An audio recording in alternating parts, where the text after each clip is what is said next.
another case. வேறொரு case ஒன்று இருக்கு. That is also a brother. ஒரு சகோதரன் தான். He will come here in 4 minutes. அடுத்த ஒரு 4 நிமிஷத்துக்குள்ள முன்னாடி வந்துருவீங்க. Devil is tormenting you. பேய் உங்களை ரொம்ப வாட்டி வதச்சிக்கிட்டு இருக்கு. Jesus is setting you free. ஆண்டவர் உங்களை விடுவிக்கின்றார். Hallelujah. She is called to preach the good news of Jesus.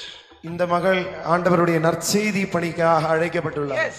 Hallelujah, hallelujah, hallelujah, hallelujah, hallelujah. Get up.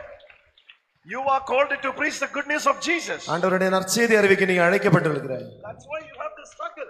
அதனால தான் உங்களுக்கு இவ்வளவு கவலை பிரச்சனை. Today, இன்று Jesus set you free. ஆண்டவர் உங்களை விடுவிச்சிருக்கிறார். You are totally a new person. நீங்க இன்னையிலிருந்து புதிய நபரா இருப்பீங்க. Get the priestly blessing. Get the priestly blessing.